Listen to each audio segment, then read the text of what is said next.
여러분 안녕하십니까? 백운기입니다. 정의와 상식의 새로운 바다 백운기의 정어리TV와 함께하신 여러분들 감사합니다. 우리 함께 똘똘 뭉쳐서 세상을 바꿔봅시다. 정어리TV가 출범한 지 2주도 되지 않아서 지금 유튜브에 기록을 세우면서 항진하고 있습니다. 유튜브 기록을 검색하는 플레이 보드를 보면요, 우리 정어리TV가 뉴스 정치 부문에서 구독자 급상승 순위 2위에 올랐습니다. 여러분의 뜨거운 성원에 감사드립니다. 연말까지 10만 정어리 달성을 목표로 주변에 백운기의 정어리TV 구독을 권유해 주시고, 백운기의 정치 1번지 보실 때 댓글 남기시면서 좋아요도 꼭 눌러주시기 바랍니다. 그리고 알림 설정을 해놓으시면 시간에 맞춰서 훨씬 쉽게 찾아오실 수 있습니다. 오늘도 처음에 찾기가 좀 힘들었다 하는 분들이 계시던데요, 월요일부터는 곧바로 들어오실 수 있게 라이브 창 따로 만들도록 하겠습니다. 계속 고쳐 나가겠습니다. 하나씩. 백운기 정치 1번지 오늘은 국민의힘 한동훈 체제를 깊이 있게 들여다볼 텐데요, 우리는 좀 다른 시각에서 접근해 보려고 합니다. 많은 언론들이 한동훈 카드로 총선 이길 수 있을까, 여기에 초점을 맞추고 얘기를 하고 있고, 또 일부 언론은 한동훈 찬양에 열을 올리고 있는데, 저는 이런 걸 보면서 우리라도 정신 번쩍 차려야 되겠다 하는 생각을 합니다. 도대체 언제까지 국민을 속이려고 하는 것입니까? 지난 대선 때 윤석열 후보 찍었던 많은 국민들이 지금 후회하고 있지 않습니까? 왜 그렇습니까? 윤석열 대통령이 이런 사람인 줄 알았으면 찍었겠습니까? 국민과의 소통은 아예 제쳐두고 검찰 권력에 기대서 포갑과 공포 정치를 하면서 민생은 뒷전에 두고 해외여행이나 즐기는 그런 대통령일 줄 상상이나 했겠습니까? 부인은 또 어떻습니까? 그런데 이제 정부에 이어서 정당, 그것도 여당까지도 검사 출신 최측근을 앉히려고 합니다. 그렇게 되면 이 나라 정치는, 이 나라 국정은, 이 나라 경제는 어떻게 되겠습니까? 아무나 대통령하고 아무나 정당 대표하고 그렇게 해도 되는 나라 아닙니다. 그렇게 하면 나라 절단납니다. 오늘은 이 걱정 해봐야 되겠습니다. 정신 똑바로 차려야 합니다. 백운기의 정치 1번지 출발합니다.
네, 우리 회원님께서 만들어주신 영상입니다. 이렇게 패널들 다 소개하는 영상 보니까 풍성해지는 느낌입니다.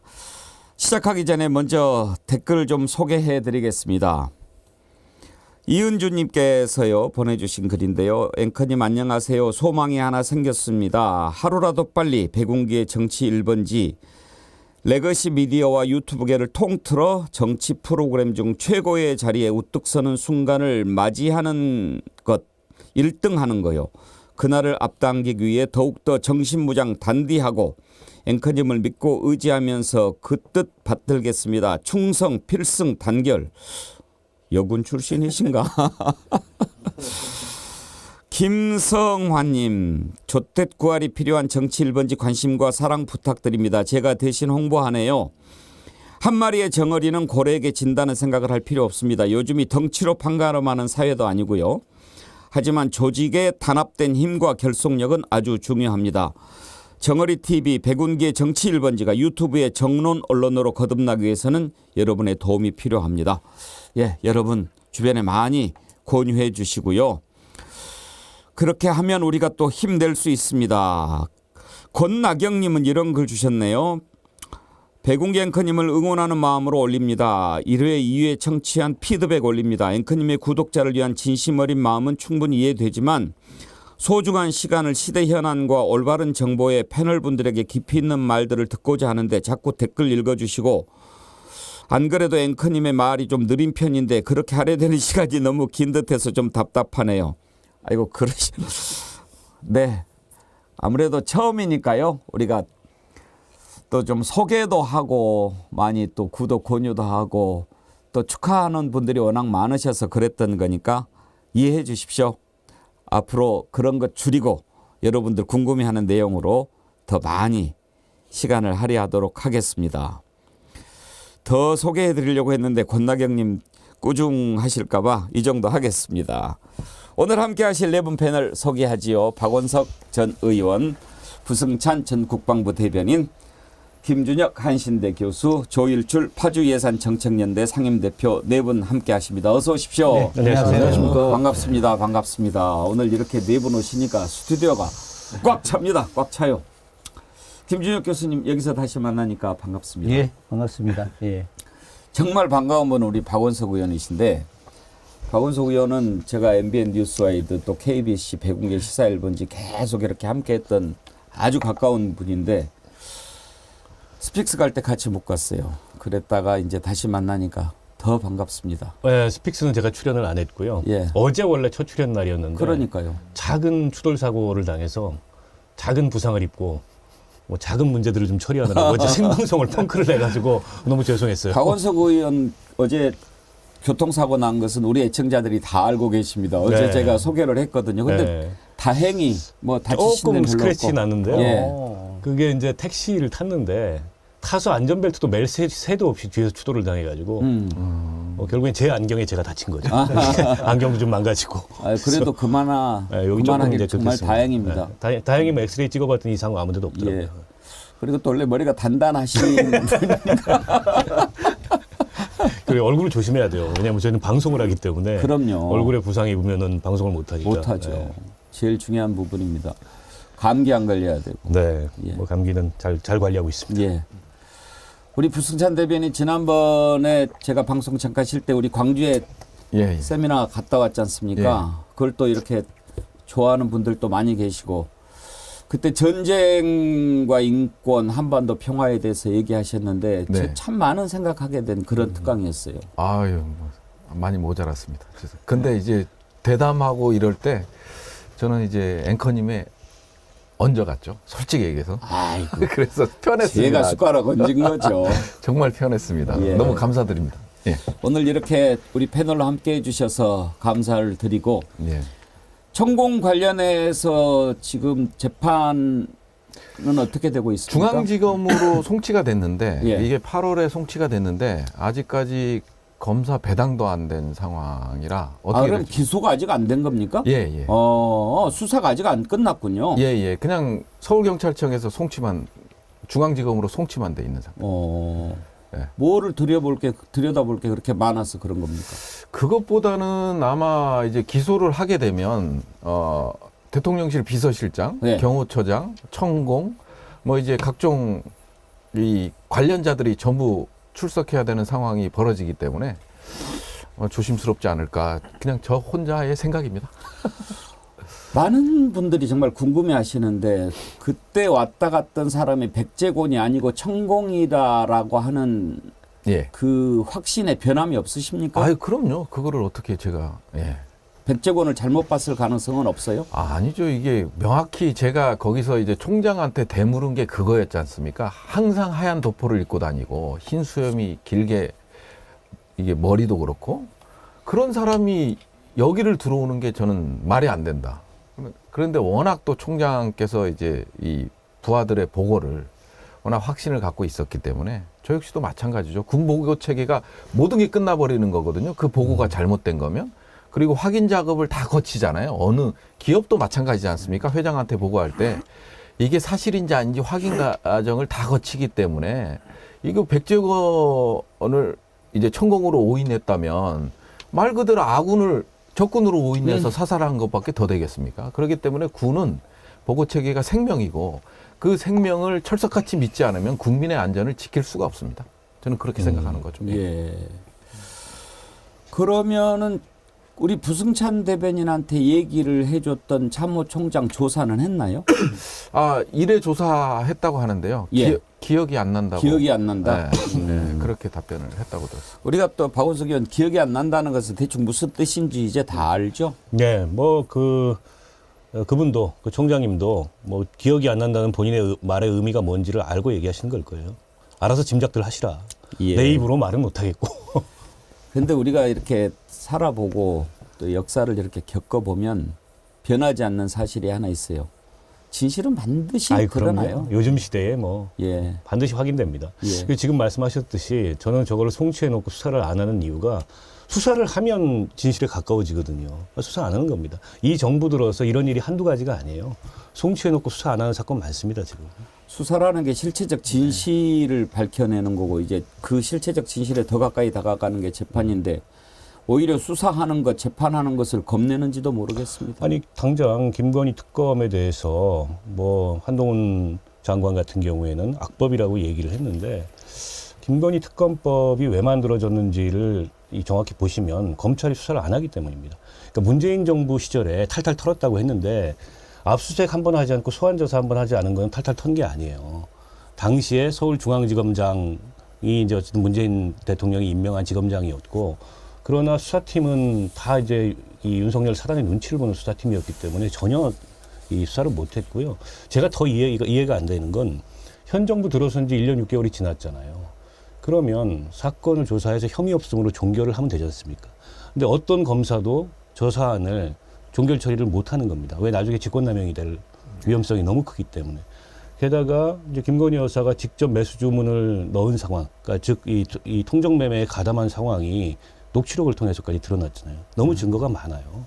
그러니까 뭉개고 있는 건데, 근데 저 특검법을 가지고서 검찰이 수사 안 하면 당연히 특검으로 가는 게 당연한 논리인데 그걸 저렇게 말하는 것도 이해가 안 되고 아무튼 이 정부에서 너무 이 검찰권 행사가 자의적이고 편의적이고 자기들 마음대로 장수 마음대로 하고 있는 거죠.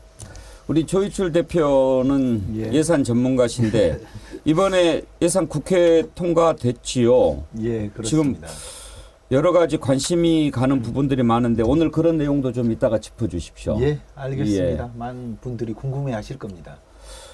근데 이제 요즘 저는 이렇게 언론에서 보도되는 것들을 볼 때 항상 그 시각에 주목하는데 대체로 어제 오늘 나온 것은 다른 부분들은 애써 외면하고 뭐 긴축한다고 그러더니 여당 대표라든지 야당 예결위 간사인가요? 예, 예결위 예, 간사. 거기 뭐 챙겼다 이런 쪽에다만 포커스를 맞췄던데 제대로 짚은 겁니까? 실질적으로 지금 말씀하신 것처럼 큰 변화는 없습니다. 657조 총액 그대로고요. 그 안에서 4조 2천억 정도만 국회에서 재조정을 한 것뿐이거든요. 그리고 또 제가 어제 밤 늦게까지 11시에 일정 끝나고 와서 그 수정안을 국회 사이트에 들어가서 다 뽑아서 예. 봤거든요. 국민들한테 직접적으로 와닿는 예산의 변화는 거의 없습니다. 제가 보니까 끼워넣기 예산들이 줄을 다 이룬 거죠. 금액 적은 것들이. 예. 그리고 제가 방송을 통해서 국민들의 관심사, 예를 들어 권력기관들의 특활비 쌍집돈 예산, 그리고 대통령 외교 관련된 예산, 그리고 김건희 씨와 관련된 추정 예산들은 거의 변화들이 없었습니다. 예. 알겠습니다. 그런 예산 문제 후반부에 한번 좀 다뤄보도록 하지요. 오늘 첫 번째 주제로 아까 말씀드린 것처럼 한동훈 체제 한번 짚어보려고 하는데 지금 이제 다들 뭐 그거 궁금하죠. 과연 한동훈이 중심이 돼가지고 국민의힘이 이제 공천도 하고 이렇게 해서 내년 총선을 치르려고 하는데 그렇게 해서 이길 수 있을까? 여기에만 초점을 맞추는데요. 저는 이번에 한동훈 비대위원장 임명되는 과정을 보면서 더 큰 걱정을 한 게 바로 그겁니다. 정당과 행정부의 관계라고 하는 것은요, 물론 여당은 서로 일체가 돼야 뭐 일들을 잘 할 수가 있겠죠. 그렇지만 꼭 그것만 가지고는 안 되는 겁니다. 국민의 목소리를 가감 없이 전달하는 것이 정당의 역할이거든요. 그래서 여당이 필요한 겁니다. 그렇지 않으면 그야말로 그건 옛날에 뭐 청와대 출장소 그런 얘기 많이 했는데 용산 출장소가 되는 거거든요. 그런 정당 있으나 마나입니다. 그런데 지금 지난번에 김기현 대표 뽑을 때 우리들이 다 봤지 않습니까? 그 당 내에서 인기가 좋아서 지지를 받고 있는 사람들 1등 하면 쳐내고 가지고 꼴등하는 애를 1등으로 올려놨지 않습니까? 이런 경우는 뭐 정치가 없는 거죠. 오늘날 우리나라가 지금 왜 이렇게 빠꾸를 하고 있습니까? 정치 경험 한 번도 없는 사람이 대통령이 돼가지고 그것도 좋다 이거예요. 뭐 꼭 경험이 있다고만 잘하란 법은 없지요. 정신이 똑바로 박혀 있으면 기대를 해보는데 이 나라를 어떻게 끌고 나가겠다라고 하는 것을 보여준 적이 없습니다. 또 하나, 어떤 자리에 앉으면 그 자리가 어떤 자리인가 여기에 대한 인식이 있어야 되는데 대통령이라고 하는 자리가 어떤 자리인가에 대한 인식이 없는 거죠. 그래서 지금 이 나라가 계속 뒤로 가고 있는 것 아닙니까? 그런데 그렇게 해서 이제 국민들이 지칠 대로 지치고 도저히 안 되겠다. 저는 심리적 탄핵 상태라고까지 표현을 했는데 이제 여당의 대표까지도 검사를 갖다가 앉히려고 합니다. 그것도 정치 한 번도 안 해본 사람을. 이걸 보면서 도대체 윤석열 대통령은 어떤 생각을 하고 있는가. 아, 내가 해보니까 아무나 해도 되겠더라. 이런 생각을 하고 있는가. 아무나 해도 되겠더라가 성립하려면 지금 잘 돼 있어야 합니다. 잘 돼 있습니까? 지지율 30% 왔다 갔다 하는 것 이제는 고착화돼서 놀라지도 않고 긴장도 하지 않고 그런데 한 번도 안 해본 사람을 정치를 그것도 정치권 깝죽거리면서 비난만 하는 사람 이 사람을 여당 대표로 해놓고 그래놓고 하는 말이 뭐 오히려 가까우니까 더 직언을 할 수 있을 거야. 그게 말입니까? 막걸리입니까? 그래서 오늘 우리는 첫 번째로 정치를 한 번도 안 해봤던 사람이 이끄는 행정부, 정치를 한 번도 안 해봤던 검사 출신이 이끄는 여당, 이 관계가 이 나라를 어떻게 끌고 갈 것인가 여기에 초점을 맞춰서 먼저 좀 고민을 해보려고 하는 것입니다. 먼저 한동훈 장관 어제 국민의힘 비대위원장 추대되고 했던 얘기를 한번 들어보시죠. 9회 말 투아웃에 투스트라이크이면 원하는 공 들어오지 않아도 스트라이크인지 볼인지 애매해도 후회 없이 휘둘러야 한다고 생각합니다. 상식 있는 동료 시민과 함께 대한민국의 미래를 위한 길을 같이 만들고 같이 가겠습니다. 국민의 상식과 국민의 생각이라는 나침반을 가지고 앞장서려고 합니다.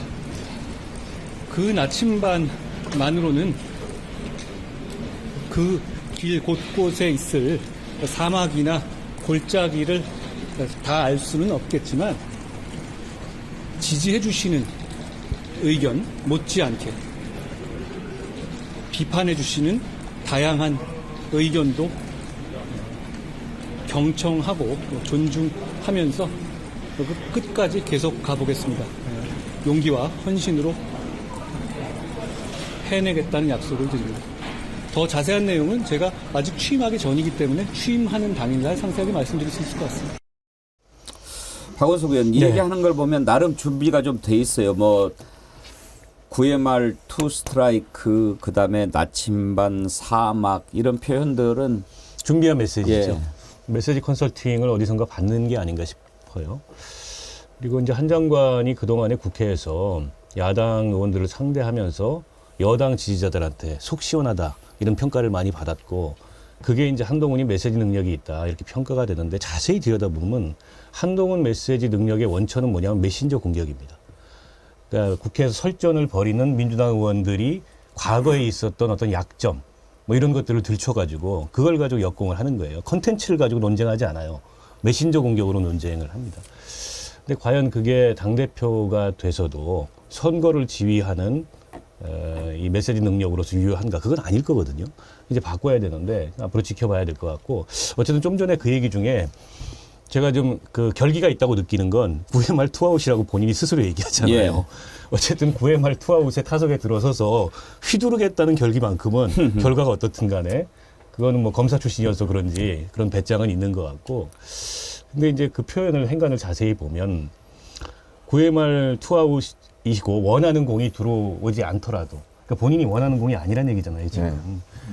그래서 저도 한 장관이 본인도 보름에 본인의 정치적 미래를 이러저러 계산했을 텐데 왜 지금 등판을 할까 시키니까 하는 거죠. 그러니까 저 세계에서는 상명하복이고 검사 동일체이기 때문에 그 세계관을 벗어나기 어렵습니다. 시키니까 한 거예요. 그래서 처음부터 끝까지 한동훈 비대위원장은 윤 대통령이 원하는 것이었다. 나머지 당은 다 들러리 쓰고 과정 만들고 명분 만들고 모양새 만든 거지. 결국 윤 대통령 작품인데 앞서 이제 앵커님 말씀하셨듯이 지금 이 정부의 제일 큰 문제는 뭐냐면 아무도 국정을 기획하는 사람이 없다는 겁니다. 대통령은 뭐 당연히 물론이고 플래너가 없어요. 대통령실에도 예. 당에도 예. 내각에도 어디에도 국정기획자가 없다는 거예요. 그러면 박근혜 정부가 이 탄핵될 무렵에 이 거의 이제 국정의 방향을 상실한 상황이었잖아요. 총선 엉망진창 만들었고 흡사 그때하고 비슷한 상황입니다. 그때보다 어쩌면 더 나빠요. 그때는 그래도 여당의 당대표가 김무성 같은 사람이 있어서 공천 이따위로 하면 안 된다. 총선 이따위로 하면 안 된다. 이런 게 됐는데 지금 여당은 그런 게 없어요. 그래서 제가 이제 저걸 갖다 누가 한마디로 평가해달라 그래서 그 유구한 그 영남 보수 엘리트들의 정당은 끝났다. 여기 국민의힘은 끝났고 검사힘이 예. 탄생을 했다. 검사의 힘. 그 자리에 정말 이 스스로들 정의롭다고 생각하는 검사들이 여당도 지배하고 권력을 지배하는 시대가 도래할 거다. 그러니까 이제 영남권에 다선, 초선, 뭐 친윤, 비윤 할 거 없이 영남 의석이 지금 국민의힘 의석이 한 60% 이상입니다. 거기는 다 물갈이 사정권에 들어갔다고 보면 돼요. 근데 그 자리를 뭘로 채울 거냐 두고 보십시오. 제가 보기에는 이제 검사 출신들, 대통령 술친구 아들, 딸들 이런 이 근본도 없는 사람들이 들어가게 돼 있어요. 한번 그러면 봅시다. 총선은 해보나 마나입니다. 저는 오늘 총선보다는 나라 걱정을 좀 더 먼저 하려고 그러는데 아까 박원석 의원께서 국정 기획하는 사람이 없다고 말씀하셨잖아요. 어제 제가 어떤 분을 만났는데 똑같은 얘기를 하시더라고요. 그러니까 당시에는 맨 처음에 이렇게 됐을 때 국정 기획하는 사람이 없겠느냐. 대통령이 말을 안 듣는 것이다. 이렇게 생각했는데 지금은 바뀌었다. 아예 하는 사람이 없다. 그렇게 생각이 된다. 그런 얘기를 하더라고요. 아니, 전 솔직히 말해서 윤 대통령은 본인이 뭘 하고 있는지 잘 모른다고 봅니다. 본인이 뭘 하고 있는지도 모른 채 왕놀이 비슷한 거를 하고 있는 거고. 왜 뭐 하는 거를 모르냐면 그 자리가 어떤 자리인가를 모르는 아니 것 그렇죠. 같아요. 그러니까 정치를 너무 쉽게 보고 예. 그 국회의원들은 다 저 범죄자 비스무리한 자들이라고 보고 교도소 담장 위에 올라가 있는 놈들이기 때문에 언제든지 우리가 밀어서 떨어뜨릴 수 있다. 제가 그 재벌들 그 나래비 세워가지고 떡볶이 먹는 장면을 보면서 재벌 총수를 그렇게 검찰에 불러가지고 조사실에 앉혀놓고 그렇게 했거든요. 그리고 과거에 왕년에 저 특수부 검사할 때 구두 벗어서 총수들한테 폭탄주 먹이고 했다는 거 아닙니까? 딱 그 인식으로 저걸 하고 있는 거예요. 그러니까 저건 국정이 아닙니다. 이번에도 그 외국 나가가지고 밤 늦게 대기업 회장들을 불러가지고 술 마셨다는 것 아닙니까? 그거 처음이 아니고요. 다른 곳에서도 마셨는데 모 그룹 총수가 아유 대통령님 오늘 그만하시죠. 늦었으니까 이 얘기 한마디 했다가 거의 죽을 뻔했답니다. 그래서 그 총수가 귀국해가지고 그 그룹에 비상을 걸었대요. 오늘부터 우리 회사의 사후는 엑스포 유치다. 이래가지고 회사 전체를 기업 전체를 발동했다는 거 아닙니까? 아, 그 대기업 회장들이 제일 싫어하는 게 뭔지 아십니까? 대통령 만나는 겁니다. 대통령 만날 일만 없으면 자기가 대장이거든요. 그렇죠. 근데 대통령 만날 때는 안 하던 일 해야 되잖아요. 떡볶이도 먹어야 되고.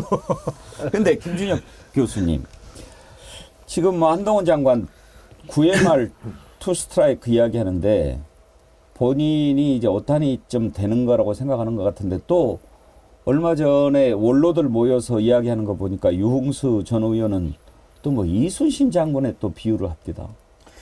저는 방송 듣다가 군산상고 출신인 줄 알았어요. 현대고등학교 나왔는데 제가 어제 페북에 역사의 모독이다. 어디 감히 한동훈을 이순신 장군과 비교하냐. 네. 역사의 모독이다. 글 아주 짧게 올렸습니다. 역사의 모독이죠.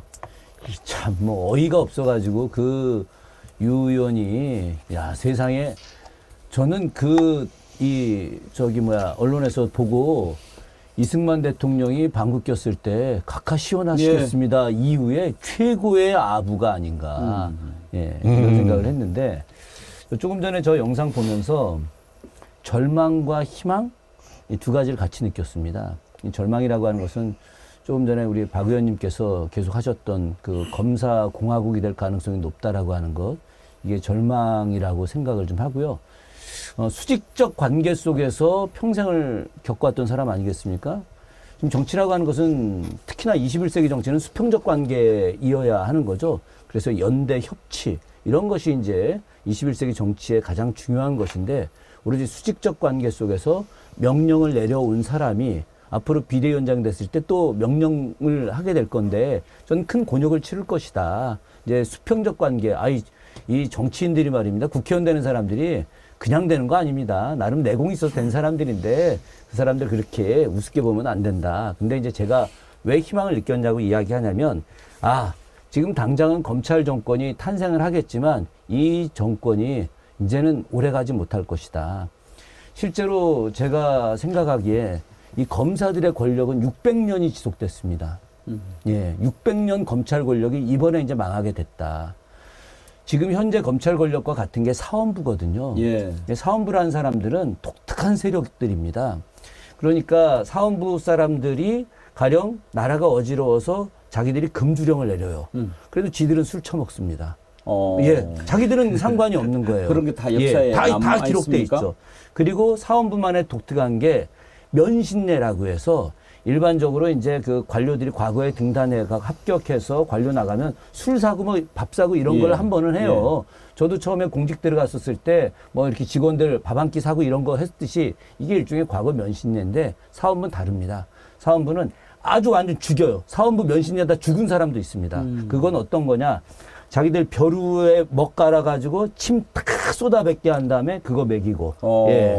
그리고 사무관대 거꾸로 뒤집어쓰게 해서 쪼그려뛰기 시키고. 오늘날 검사들 전통이 그때부터 시작이 됐군요. 이런 식으로 실제 사원부의 관원들은 이런 혹독한 면신례를 통해서 요즘 이야기하는 검사 동일체처럼 무조건 상하 복명 이거 있지 않습니까? 예. 이 위계 질서를 철저하게 지키면서 자기들만의 독특한 문화를 형성돼 왔고 그 사원부 세력들이 똘똘똘똘 뭉쳐서 조선 500년의 권력을 이어왔어요. 네. 그런데 이것이 그대로 현재 이 검찰 권력이 똑같은 모습을 보여주고 있는 건데 저는 한동훈 비대위원장이 분명히 검사들을 갖다가 이제 공천할 것인데 이것이 일부는 성공하겠지만 그러나 역사의 큰 흐름으로 볼 때 이제 끝났다는 겁니다. 우리 김준혁 교수님 만나면 이렇게 역사 공부가 돼서 참 좋은데 말씀 듣다가 궁금한 게 하나 생겼어요. 네. 우리가 이제 그 사헌부가 말하자면 요즘에 검찰이잖아요. 그러면 대사헌이 이제 검찰총장일 총장이죠. 거고. 예. 그러면 그 형조판사가 있잖아요. 네네. 형조판사하고 대사헌의 관계는 어땠나요? 그거는 형조 안에 수직 들어가 관계입니까? 있는 것 같지만 그렇지 않습니다. 어. 실제로 수직 관계에 있지만 독자적이죠. 왜냐하면 이건 대간권이라고 해서 독자적으로 국왕한테 간할 수 있는 권한이 있거든요. 그러면 법무부 장관하고 검찰총장 같은 관계인데 그때도 이게 뭐 형조판사가 이야기한다고 대사헌이 바로 말 듣고 이런 상황은 아니죠. 아니었네요? 안 듣죠. 예. 오. 그러니까 지금의 어떤 이 구조가 대한민국 검찰 구조가 일제식 검찰 구조라고 생각하는 측면들도 있지만 예. 이 구조는 바로 조선시대 때 사원부 구조하고 일제시대 때 검찰 구조를 섞어놓은 겁니다. 아, 지금. 예. 그렇군요. 네. 그렇군요. 알겠습니다. 이런 얘기는 잘 기억했다가 나중에 써먹어야 돼요. 그래요. 적어놓으세요. 우리 김민숙 교수님 만나면 메모장이 필요합니다. 소효님, 이순신을 욕되게 하지 마라, 샹. 해피펀드님, 사자 명예훼손죄로 고발 안 됩니까? 이순신 장군을 아니 이순신 장군 명예훼손했다. 종손이 후손이 할 수 있죠. 이순신 장군 종손이 천안에 아산에 계십니다. 저희 그 선배님인데 예전에 그 충남 청년 집행위원장 했던 전설의 학생운동권이거든요. 지금도 저 충남 지역에서 아주 시민운동 열심히 하고 계시는데 조금 이따 전화해가지고 방송 끝나면 형 빨리 사자 명예훼손 고발해 내가 얘기하려고요. 아, 그런데 왜, 자, 그러면 지금 이제 위기 상황이라고 하는 것을 인식하는 것은 우리랑 같은 것 같습니다. 워낙 상식에서 멀리 떨어져 있는 집단이라 제가 웬만하면 비교를 안 하려고 하는데 지금이 9회 말 투아웃 상황이다. 그리고 배 12척밖에 안 남은 상황이다. 위기 상황이라고 하는 것은 인식하는 것. 이건 같은데 그걸 누가 만들었습니까? 정치 일도 모르는 대통령이 집권한 뒤에 지금 만들어진 상황 아닙니까? 그러면 그것을 보완하고 할 수 있는 그런 사람이 필요한데 왜 한동훈? 저는 이 부분에서 딱 막힌 거예요. 그래서 어제 우리가 토론할 때 패널들한테 이 궁금증을 풀기 위해서 우리가 기준을 하나 정하자. 뭐 때문에 이렇게 됐는데 또 한동훈일까? 이것은 기준이 윤석열 대통령이 바보냐 아니냐를 먼저 진단을 해놓고 기준을 정해야 이게 풀린다. 이렇게 하면 바보인데 저는 그래서 뭐 또 다른 의도가 있지 않냐 저는 그렇게 생각했어요. 어떤 의도냐면 총선이 중요하지 않아. 내 안위 그리고 당장의 김건희 특검 이걸 막는 것이 총선 이런 것보다 더 중요해. 이런 것 때문에 그러지 않았을까 그런 생각을 했거든요. 어때요, 부승찬 대변인? 그럴 가능성은 없다고 보시나요? 제가 이제 그 법사위 마지막 상임위 출석할 때 예. 이제 기자들하고 시간 많다고 할 때 뭐 이제 특검법 얘기를 했잖아요. 특검법 얘기를 하면서 이제 그 특검법 자체가 악법이다고 얘기를 하고 그 다음에 이제 매일매일 일일 브리핑을 하게 돼 있잖아요. 그 특검법상의 제 12조에 그 언급을 했거든요. 이 언급을 하면서 매일 피의 사실을 공표한다. 이런 거에 대한 문제점을 제시하면서 악법이라는 표현을 썼거든요. 그렇기 때문에 확실히 대통령실의 오다를 받은 게 분명하다. 이런 생각은 누구나 할 거라고 보여지고요. 아까 잠깐 얘기했습니다마는 9회 말 투아웃. 그 현실에 대한 정치 현실에 대한 진단은 명확히 한 것 같아요. 지금 윤석열 정부가 들어오고 상당히 위기다라는 걸 진단을 했거든요. 근데 이제 처방을 또 내리잖아요. 볼이 됐건 스트라이크가 됐건 과감하게 휘둘러야 된다. 근데 정치는 그게 아니에요. 정치는 우리가 다 알듯이 래포가 형성된 게 정치는 민생이다라는 거거든요. 그래서 경험자가 아니면 정치계로 들어와서는 안 되는 거예요. 그렇기 때문에 한동훈은 한번 쓰고 버리는 카드다. 저는 이걸로밖에 안 보여지는데 그게 이제 김건희 특검이라는 거고요. 그래서 지금 한동훈이 해온 정치를 표현하자면 플러그 정치밖에 모르는 사람이에요. 플러그. 예, 플러그 이게 코드를 꽂잖아요. 그래서 이제 아까 이게 메신저를 공격한다라는 게 그런 의미거든요. 당 대표에 대한 민주당 당 대표에 대한 법무부 장관으로서 당 대표를 비난하고 피의 사실을 공포하면서 보수의 에너지를 끌어왔어요. 그걸로 이제 자기 정치 인생을 폈다라는 거예요. 그래서 그러다 보니까 이제 플러그 정치만 했는데 이게 법무부 장관일 때는 통했잖아요. 왜? 법조 출입 기자들이 그거에 맞춰줬고, 그 다음에 이제 정치부 출입 기자들은 뭐 잘 모르기 때문에 이 법조 기사를 인용하는 수준밖에 안 됐잖아요. 그래서 이제 그 플러그 정치를 통해서 에너지를 받아먹던 일종의 받아먹던 인물 외에는 아무것도 아닌 사람인데 이제는 대통령실에 윤석열의 플러그를 꽂아서 에너지를 받아야 되는데 그게 안 되는 거예요. 실제로 자가 발전이 안 된다 이 자가 말씀이잖아요. 발전이 안 돼요. 이제 그 플러그가 빼진 상황이거든요. 근데 이제 그 빼진 상황에서 아마추어죠.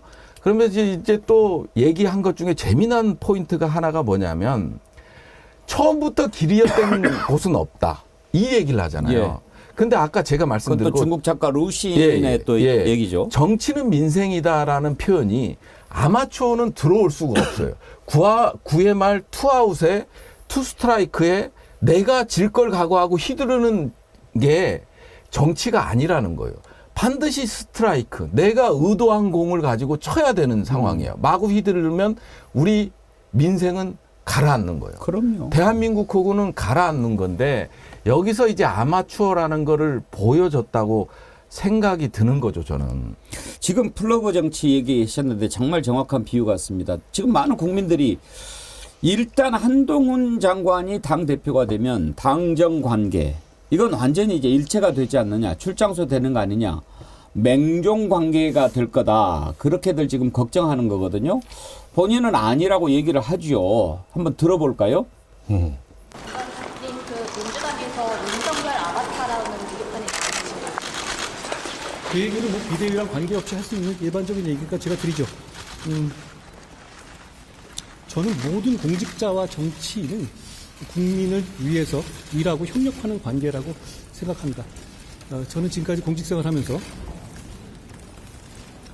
공공선을 추구한다는 한 가지 기준을 생각하면서 살아왔고요. 그 과정에서 누구를 맹종한 적 없고 앞으로도 그럴 겁니다. 주로 그런 얘기 민주당에서 많이 하시는 것 같은데요. 자기들이 이재명 대표 맹목적으로 추종하고 절대 복종하니까 남들도 다 그럴 거다라고 생각하시는 것 같습니다. 그래요. 지금 저런 표현들이 참 거슬리는 거죠. 우리가 그냥 상식적으로 생각해 보는 거죠. 과연 한동훈 이제 비대위원장 될 건데 윤석열 대통령한테 제대로 얘기할 수 있을까? 이건 그냥 상식적인 질문 아닙니까? 왜냐하면 꼬북이잖아요. 그걸 모르는 사람이 어디 있습니까? 우리가 조금 있다가 들어보겠지만 무슨 얘기할 때 김건희 씨가 그러잖아요. 한동훈이한테 전화할게. 아주 꼬북 아니었습니까? 꼬북 일본 말이죠. 그렇죠. 꼬북 말고 뭘 써야 되나? 꼬북보다 더 적당한 표현이 머슴. 까까리. 집사죠, 집사. 까까리는 네. 집사, 우리말이에요. 집사. 집사 정치. 머슴은 아니고요. 집사죠. 집사. 집사. 그러니까 이게 저는 어느 정도 연출된 그런 장면이 일부 나올 수 있다고 봐요. 특히 이제 김건희 특검법 문제라든지 홍범도 흉상이적 문제라든지 어떻게 보면은 상식적인 보수 유권자들도 이해할 수 없는 이제 그런 윤석열 대통령의 국정 방식이 있었잖아요. 그런 거에 대해서 한동훈이 건의하고 윤석열이 수용하는 식의 모양새, 그러니까 연출된 그걸 두고서 뭐 저쪽에서는 제2의 6.29 모델이니 이런 얘기를 하는데, 근데 그거는 한계가 좀 뚜렷할 거고요. 그 윤석열 대통령이 전원으로 그런 얘기를 했다는 거 아닙니까? 그 중에 말을 제일 안 들을 놈이 한동훈이다. 검찰에 있을 때도 내 말 잘 안 들었다. 근데 그럴 수 있어요. 한동훈도 이제 개성이 있기 때문에. 근데 문제는 뭐냐면 이 사람들은 하나의 세계관을 공유하는 사람들입니다. 우리가 가는 길이 공정이고 상식이고 네. 우리가 정이다. 네. 그리고 그 질서 하에서 이 상명하복, 검사동일체 이 하나의 세계관을 굳건하게 공유하는 사람들이에요. 때문에 일부 그런 연출된 뭐 한동훈의 이견 표명이나 이런 게 별로 의미가 없습니다. 그리고 상식적으로 보면요. 후계자잖아요. 그리고 차기 대권 주자인데 이렇게 일찍 차기 대권 주자한테 힘을 실어줘서 총선에서 만약에 성과가 나면 그날부터 대통령은 레임덕이 오고 권력의 무게중심이 이동하는 겁니다. 보통 그래서 차기 주자는 이 정권 말에 세워요. 예. 그래서 이명박 대통령이 박근혜 비대위원장한테 사실상 공천권을 주면서 총선을 맡겼던 이유는 이미 그때 권력의 추가 당시 여당 내에서 기울었을 때입니다. 차기 주자로. 그렇기 때문에 어쩔 수 없이 그걸 수용했던 건데 왜 이 시점에 정치 문법이 맞지 않게 저런 판단을 하고 한동훈이 잘해가지고 한동훈이 성과 내면 그다음부터 한동훈한테 다 줄 서는 건데 윤석열이 아니고 그만큼 믿는 거죠. 믿는 거죠. 왜냐하면 자신들의 그 질서 이 상명하복과 검사동일체라는 질서하에 전혀 한동훈은 그럴 가능성이 없는 인물이고 왜냐하면 자기하고 똑같은 생각을 하니까 그런 어떤 믿음 때문에 저는 저런 카드가 나올 수 있다고 생각해요. 그거에 대한 조일출 대표는 혹시 간접적으로라도 검찰을 경험해 보신 적이 있으신가요? 저도 사실 있습니다. 가서 조사도 몇 번 받기도 했었죠. 정치권에 있었으니까. 그러니까 우리가 이제 검찰하면 그야말로 상명하복이잖아요. 예. 그런 관계 속에서 맺어진 두 사람인데 맹종하지 않을 거다. 너네들 뭐 이재명 대표가 맹종 뭐 하니까 그렇게 얘기하는 모양이다. 이렇게 얘기하는데 그 관계가 맹종의 관계가 아닐 수도 있다고 보십니까? 저는 맹종의 관계라고 확신합니다. 그 증거가 이미 3일 전에 있었습니다. 사흘 전에 어떤 거죠? 윤석열 총장 정직 2개월이 항소해서 지금 그 부분을 다 취소시키라고 지금 판결을 하지 않았습니까? 그런데 이게 재미난 게 뭐냐면요. 온거가 검찰이었고 피고가 그러니까 법무부지 않습니까? 그리고 그 피고가 한동훈 장관이 있었던 거고요. 그리고 그걸 완수를 하고 지금 비대위원장으로 임명을 받아서 지금 온 거고요. 얼마만큼 말 그대로 윤석열 대통령의 제대로 신복인 거죠. 저는 이거를 딱 보는 순간 100% 비대위원장 올 거라고 확신을 했고 또 앞으로도 이 부분에 대해서 강력하게 윤석열 대통령의 메시지를 그대로 따라서 실천할 거라고 봅니다. 예. 저는 조 박사님하고 뭐 사실 우리 다 인간적 관계가 깊은 분들입니다. 네. 예. 그래서 정말 제가 함께 동지로서 지금까지 살아오고 있는데 저도 한동훈 장관이 윤석열 대통령의 최고 신복이라고 하는 것에 대해서는 부인하지는 않습니다. 그러나 저는 좀 약간 생각이 좀 달라요. 예. 제가 어제 하루 종일 이제 그런 고민을 했어요. 도대체 한동훈은 어떤 인간이랑 역사 속에서 유사할까? 가장 먼저 떠올랐던 사람은 뭐 얼마 전에 세상을 떠난 노태우 대통령 이런 정도 이미지로 좀 다가왔고 또 한 명은 이제 최충원 무신정권 그 앞에 무신정권 초기에 있었던 경대승이라고 하는 예. 인물입니다. 경대승이라는 인물이 그 정중부의 아까 말씀하셨던 졸개 내지 집사 내지는 뭐 이렇게 저 측근 세력들 중에 우두머리 정도 됐죠. 근데 경대승은 또 정중부하고 좀 다르게 예. 좀 약간의 좀 지식도 있고 또 통솔 능력도 있고 약간의 청렴성을 뭐 보여주기 위한 의도적 행동도 좀 했었습니다. 정중부가 무신 정권을 일으켰을 때 핵심적으로 역할을 하고 그 밑에 2인자로 조용히 숨죽이고 있다. 한순간에 정중부를 제거하고 본인이 우두머리가 됐고 그래서 자기의 측근 세력들을 도방이라고 하는 체제로 만들어서 소위 말해서 무신들에 의해서 통치되는 도방 정치를 하다가 30살 나이에 죽습니다. 아주 일찍 죽죠. 그것을 끝내 감당하지 못하는 거예요. 이런 부분이 하나가 있고 노태우 같은 경우는 그 전두환하고 6.4 11기 동기지만 솔직히 전두환을 되게 우습게 봤던 사람입니다. 노태우가 예, 왜 오히려? 그러냐면 예. 노태우는 경북고등학교 출신이에요. 노태우는 대구공고를 같이 들어갔다가 나와가지고 대구공고를 때려치고 경북고등학교에 들어간 수재입니다. 그리고 6.4 11기 동기로 같이 활동했죠. 성적도 엄청나게 높았어요. 6.4 11기에서 꼴찌는 전두환이고 5등 안에 들었던 사람은 바로 노태우입니다. 전두환은 축구나 하고 뭐. 예, 그런 거죠. 저는 우리 지도 교수님이 6.4 11기 교관이었었기 때문에 그때 이야기를 저희한테 많이 해줬었습니다. 근데 노태우가 계속해서 전두환 밑에서 인내하죠. 친구처럼 있으면서 또 밑에 부하로도 있고 이러다가 전두환 정권 잡았을 때 전두환이 아까 박은석 의원님 말씀하셨지만 처음 바로 센 자리에 안 줍니다. 뭐 장관 하나 줬다 뭐에다가 마지막에 가서 민정당 대표 주고 4월 13일 날 호언 조치하고 6월 10일 날 이제 민정당 차기 대선 후보로 선정해 주죠. 그런 과정에서 그 뒤에 노태우가 숨죽이고 있다가 마지막 대통령 되고 나서 제일 먼저 한 일 중에 하나가 전두환 빵에 보내는 겁니다. 그 백담사 보냈지 않습니까? 끝내 칼을 갈았는데 저는 한동훈이라는 사람이 약간 비유가 좀 다를 수 있겠지만 윤석열 밑에서 윤석열을 내 형님 하면서 잘 거꾸로 활용하고 형수님 하면서 김건희 잘 활용하면서 때를 기다리고 야 니들 이제 아우 저 허접한 것들 속으로 얼마나 허접하겠습니까? 저 맨날 술이나 처먹고 어서 명품이나 받으러 다니고 그런데 그게 권력자의 마누라 표현 죄송합니다. 권력자의 부인이라고 해서 자기한테 이래저래 지시하고 그걸 참으면서 니들 내가 나중에 한번 가만두지 않을 거야. 라고 지금 칼을 갈고 있지 않을까. 아니 교수님 말씀대로면 한동훈 훌륭한데요. 아니, 저는 이거를 지켜볼 가치가 있는데. 좀 시각이 다른데요. 시각이 왜 다르냐면 지금까지 말씀하신 것들은 약간 전통적이고 거시적인 관점에서 보는 거잖아요. 권력 구조의 관점에서 보는 건데 지금 저는 천공 전문가는 아니지만 천공권도 겪고 그다음에 이제 한동훈을 바라보는데 여기는 그냥 약간 미시적인 관점에서 봐야 된다. 운명 공동체라는 미시적인 관점에서 봐야 된다. 한동훈이가 윤석열을 치거나 김건희를 치면 한동훈도 다치는 그런 관점이다. 그래서 하나의 운명 공동체가 완성된 상태다. 천공도 마찬가지라는 거예요. 서로 커넥티드 돼 있다 예, 이렇게 예. 보시는 그래서 거죠. 이 운명 공동체이기 때문에 한동훈이가 어떻게 이런 때를 기다릴 순 없다. 때를 기다리고 권력을 잡아서 윤석열을 치려고 할 때 이 윤석열이나 김건희도 가만히 있지 않을 것이다. 그렇기 때문에 지금 천공도 못 건드는 거거든요. 그래서 이거는 그냥 단순하게 그냥 권력 구조상에서 지금까지 일어났던 역사적 경험을 통해서 이 해석을 하는 것보다는 이게 또 검사 출신들이지 않습니까? 검사 출신들이고 서로의 약점, 비리 이런 것들을 한 칼들을 다 갖고 있기 때문에 얘네들은 끝까지 간다라는 거예요.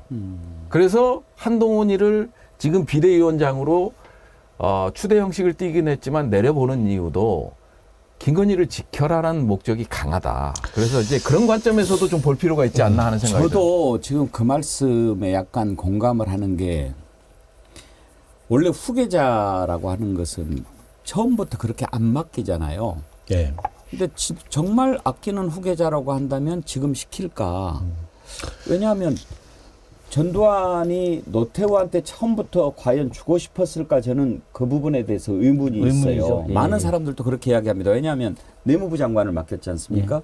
내무부 장관은 모든 일에 대해서 책임을 져야 되는 자리니까. 네. 바로 그 전에 경남 의령에서 집단으로 그런 참사가 났을 때 책임지고 내무부 장관 날아가지 않습니까? 이번에도 그러니까 이제 이런 문제를 풀려면 윤석열 대통령이 정치를 1도 모른다라고 하는 것 외에는 풀리질 않아요. 이상민을 아낀다. 다른 자리 주면 돼요. 행안부 장관은 가장 책임을 많이 져야 되는 자리인데 맡은 지 얼마 되지도 않아서 그런 참사가 났는데 자르기 싫으니까 막 그냥 밀고 가잖아요. 그래가지고 많은 국민들한테 이제 신뢰를 확 잃어버리는 거죠. 지 새끼 하나 살리려고 그 자리를 그냥 맡겨도 그러니까 이건 사람을 쓸 줄도 모르고 인사의 원칙도 모르고 기본을 모르는 거죠. 그래서 한동훈을 시킨다. 그건 이해가 안 되는데 지금 이제 부석찬 대변인 분석처럼 이건 공동체니까 후계자고 지랄이고 이런 거 생각을 못 하는 거죠. 그러니까 급한 불을 꺼야 돼요. 지금 후계자고 나중에 후계구도고 이건 나중 문제고 김건희 특검 총선이 급한 불이잖아요. 어쨌든 윤석열 대통령이 아무리 전략적 지능이 없어도 이번 총선에 망하면 자기 임기 후반부를 온전하게 지키기 어렵다는 것쯤은 모르지 않을 거예요. 그런 보고도 실제 올라갔다 그러고. 그러니까 이 급한 불을 꺼야 되는데 가장 믿을 수 있는 사람이어야 되는 거죠. 제가 보기에는 뭐 김한길 그 국민통합위원장이 윤석열 대통령한테 정치적 조언을 많이 한다는데 그게 국정 전반에 대해서 큰 그림을 놓고 조언하는 게 아니고 소소한 제안을 하는 거예요. 소소한 정무적인 제안이나 기조에 관한 이런저런 제안이나. 그러니까 제가 지금 국정 전반의 기획자가 없다는 게 그런 제안을 조언을 대통령한테 하는 사람이 아무도 없는 겁니다. 그러니까 뭘 하는지 모르면서 그냥 저걸 막 하고 있는 거고.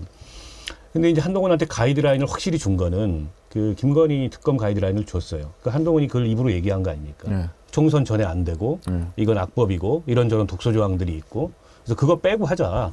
이런 제안을 아마 대표되면 할 거예요. 근데 다른 건 다 받아도 총선 끝나고 하자는 건 못 받을 겁니다. 아마 야당에서. 때문에 그건 아마 협상이 안 될 거고. 그리고 저는 공천에 관한 가이드라인도 섰다고 봅니다. 제가 그걸 왜 느꼈냐면 김기현 대표가 대표직은 던질 텐데 내 지역구는 지키겠다. 그걸 듣고 경로했다. 대통령이. 근데 그게 이렇게 경로까지 할 사안일까. 경로라는 표현이 이해가 안 돼서 조금 고민을 해봤더니 영남 물갈이를 세게 해야 되는데 대표라는 자가 자리 깔고 앉아가지고 안 비키면 영남 물갈이가 안 돼요. 다 그거 핑계 삼아서 다 이제 이 버티기에 들어갈 텐데. 그래서 그게 경로의 포인트였다고 보고 그걸 역으로 얘기하면은 지금 국민의힘에서 공천이 제일 위험한 사람들은 영남 다선 중진들이 제일 위험하다. 여기 싹 날아갈 가능성이 있고 한동훈은 아무 부채가 없어요. 그 사람들한테. 때문에 부담 없이 날릴 거고 이제 날리는 거는 뭐 그럴 수 있다 칩니다. 그 사람들이 대단히 훌륭한 사람들도 아니기 때문에 누가 들어오느냐가 관건이에요. 그러니까 과거에 2000년 이 당시 한나라당인가 그때 총선 비율을 많이 드는데 이회창 총재가 누굽니까? 김윤환. 허주 포함해가지고 48명을 날렸어요. 맞아요. 그때 그 사람들이 민국당 만들었잖아요. 예. 그래가지고 이제 여당이 분열되니 어쩌니 설왕설래 했는데 민국당 부속인가 하고 끝났습니다. 대신에 그 자리에다 누굴 넣냐? 나경원, 남경필, 원희룡, 유승민, 뭐 정병국 이런 개혁 공천을 하는 거예요. 그러니까 이거는 공천 확살이 아니고 개혁 공천이 된 겁니다. 컨셉이. 그렇게 하면은 아마 성과가 나올 수 있을 거예요. 근데 지금까지 인사한 걸 보십시오. 지금까지 이 여당을 대통령이 주물러 온 그 과정을 보세요. 그런 공천을 할 리가 없잖아요. 결국에는 검사 공천, 측근 공천, 술진과 아들딸 공천 망하는 거죠. 한동훈이 아니라 한동훈 해레비가 와도 안 됩니다. 한동훈을 일회용으로 쓰려고 한 거 아니냐 하는 의견을 제시하는 분들도 많습니다. 천사섬님, 9회 말 투아웃 절박한 상황에서 감독이 올린 대타가 타율 제로에 한 번도 타석에 서본 적이 없고 상대 투수의 공을 한 번도 상대해 본 적이 없는 애송이를 대타로 내보내면 경기 포기한 것 아닌가요? 이게 상식이죠. 그래서요, 우리가 지난번에 방송할 때 김철근 전 국민의힘 당대표 정무실장이 그런 얘기를 하더라고요. 아마 선거 전에 비대위원장 또 뽑을 거다. 그러니까 한동훈 비대위원장으로 총선을 치르지는 못할 거다 이런 얘기를 하던데 한동훈이 꼭 싫어서 하는 얘기는 아닌 것 같아요. 나름 일리가 있었어요. 한번 다시 들어볼까요? 원포인트 릴리프. 이미 오래전부터 김기현 체제는 올해를 못 넘길 것이다. 그리고 비대위는 2번 할 수도 있다. 이런 얘기를 많이 했어요. 2번이라면은? 비대위가 한 번 더 올 수도 있습니다. 왜냐하면 한동훈 장관을 비대위로 세웠는데 예. 지지율 변화가 없고 선거를 치를 수 없는 상황이다. 그럼 어떻게 합니까? 비비대위네요. 비비대위. 예, 제가 봤을 때는 1월 말 정도 갔을 때 예. 지금의 그 여당, 그러니까 국민의힘의 지지율 변화가 없는 상황이 된다. 그러면 한동훈 장관도 방법이 없어요. 그건 선거 못 치르거든요. 왜냐하면 지금 근데 그대로 비대위만 하다가 과거에 2004년도에요. 그 최병렬 당대표 일대가 있습니다. 그때 선거 한 달 앞두고 임시 전당대회를 열어서 박근혜 대표를 세운 적이 있어요. 그래서 박근혜 체제로 선거를 치러서 당시 차땡이 그 정당이라는 오명을 쓰고 그 다음에 탄핵의 후폭풍이 있는 상황에서도 121석을 한 적이 있어요. 그래서 그 선거로 박근혜 대통령이 선거의 여왕이라는 칭호를 받았는데 지금 여당의 상황이 절대 녹록지가 않아요. 왜? 당사자인 대통령께서 변화의 조짐이 전혀 없는 상태이기 때문에 그리고 한동훈 장관이 대통령과 차별화를 어느 정도 할 수 있겠느냐. 내가 보는 차별화가 거의 불가능해요. 그런 얘기 어때요? 조일철 대표 일리가 좀 있지 않나요? 저는 이것과 좀 달리 생각합니다. 어. 저는 지금 한동훈 비대위원장이 충분히 먹힐 수 있다고 보거든요.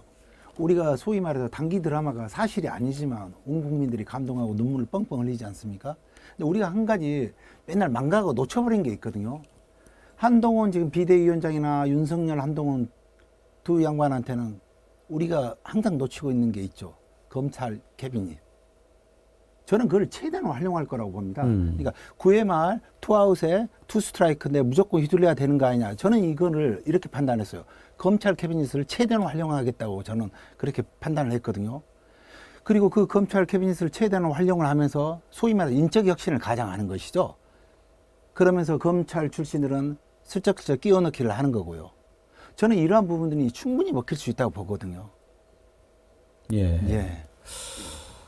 김일웅님, 한동훈이 국힘당 현 상황을 아주 잘 알고 있네요. 9회 말 투아웃, 헛스윙 한 번 혹은 스트라이크 한 번이면 자기들은 게임이 끝난다라는 의미 아닙니까? 이제 절체절명을 느끼니 어떤 불합리한 일도 서슴지 않겠다는 뜻으로 읽힙니다. 예. 이런 의견 주셨어요. 맞습니다. 저도 그렇게 지금 바로 그런 지적을 하신 그렇습니다. 거죠. 지금 당장 해야 될 일이 일단 지금 김건희 특검법 28일로 예정이 돼 있죠. 예. 그걸 막아야 되는 것이 아마 이제 한동훈 비대위원장이 되면 첫 번째 주어질 일입니다. 비대위원장이요, 대표입니다, 대표. 국민의힘이 워낙 비대위원장이 많아가지고 지금 헷갈리는데 아마 국민의힘은 비상대책위원회잖아요. 정상일 때보다 비상기간이 더 길었을걸요? 제가 그래서 국민의힘 전직 의원들이나 국민의힘 분들한테 그렇게 얘기를 했어요. 전당대회 때 그냥 비대위원장을 뽑아라. 당대표 뽑지 말고. 어차피 비대위 금방 들어서는데 뭘 당대표 뽑고 돈 쓰고 그러냐. 그런 농담도 했는데 그러니까 이게 정권 바뀐 다음에 세 번째 비대위라는 것 자체가 말이 안 되는 거죠. 근데 원래 저 당이 체질이 대통령들이 만든 정당이잖아요. 그러니까 저 보수 정당의 탄생이 대통령이 저 당을 만든 겁니다. 그렇다 보니까는 이 권력에 그냥 엎드리고 눈 감는 체질이 아주 이게 뼛속 깊이 가지고 있는데, 근데 그 역대 대통령들보다 훨씬 더한 거죠. 그 어쨌든 권력 기반이 단단했던 박근혜 전 대통령도 이렇게까지는 안 했어요. 임기 말 들어가지고 뭐가 좀 이게 이 잘못 인풋이 돼가지고 진박 공천하고 이러다가 개판 났지만 임기 초에 전혀 이러지 않았거든요. 당을 이렇게까지 아무런 자율성을 인정하지 않고 거의 발밑에 깔고 앉아가지고 필요할 때마다 밟고 이러지 않았어요. 근데 저분이 확실히 검사여서 그렇구나. 이게 보면 여의도 정치권을 범죄자 내지는 예비 범죄라고 예. 보는 시각이 있어요. 여야를 막론하고. 이게 검사들이 갖는 잘못된 삐뚤어진 엘리트주의인데 특수부 검사들이 갖는 한동훈이라고 다르겠느냐. 그래서 저는 한동훈이 공천학살 할 거라고 봅니다. 그렇게 보기 때문에 대체적 시각을. 그리고 들춰보면 그런 이유 뭐 많이 찾을 수 있겠죠. 국민의힘 의원들한테 여기저기서. 아까 이제 검찰 캐비넷 말씀도 하셨는데. 그래서 윤석열 대통령 임기 내에 저 국민의힘이라는 정당은 정상적인 정당으로 기능하기가 굉장히 어렵다. 결국에는 대통령이 오더하면 그 오더 따라다니고, 물론 이 정치하는 선수들도 보통 사람들이 아니기 때문에 힘 빠지고 이렇게 되면 나중에 어떤 비극적인 일이 윤석열한테 일어날지도 모르는데, 그걸 단속하기 위해서라도 진짜 믿을 수 있는 네 사람으로 당을 장악해야 되겠다. 그래서 이게 아까 그런 말씀 하셨잖아요. 총선 승리가 목표가 아닌 것 같다. 저도 총선 승리가 목표가 아닌 것 같아요. 우리의 승리가 목표인 것 같은데 그 우리는 국민의힘이 아닙니다. 자기들의 세력이지. 제가 생각했던 것이 전혀 엉뚱한 건 아니구나. 오늘 네 분 패널들 말씀을 통해서 확인하니까 오늘 좀 사실 좀 기분이 좋네요. 그 또 하나 실시간 기분이 좋은 게 동접자가 15,000이 됐습니다. 이것도 정말 너무나 감사드리는데, 지금 동시 접속자 15,000명을 돌파했는데요.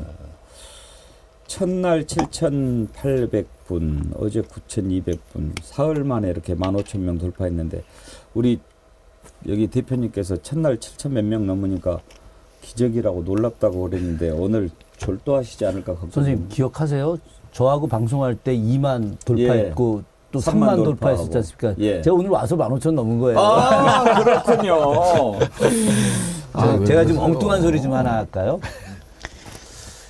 지금 앉아서 이제 세 분 말씀 듣고 앵커님 말씀도 들으면서 그냥 전 이상한 상상. 아주 이상한 상상. 한동훈에 대한 이상한 상상.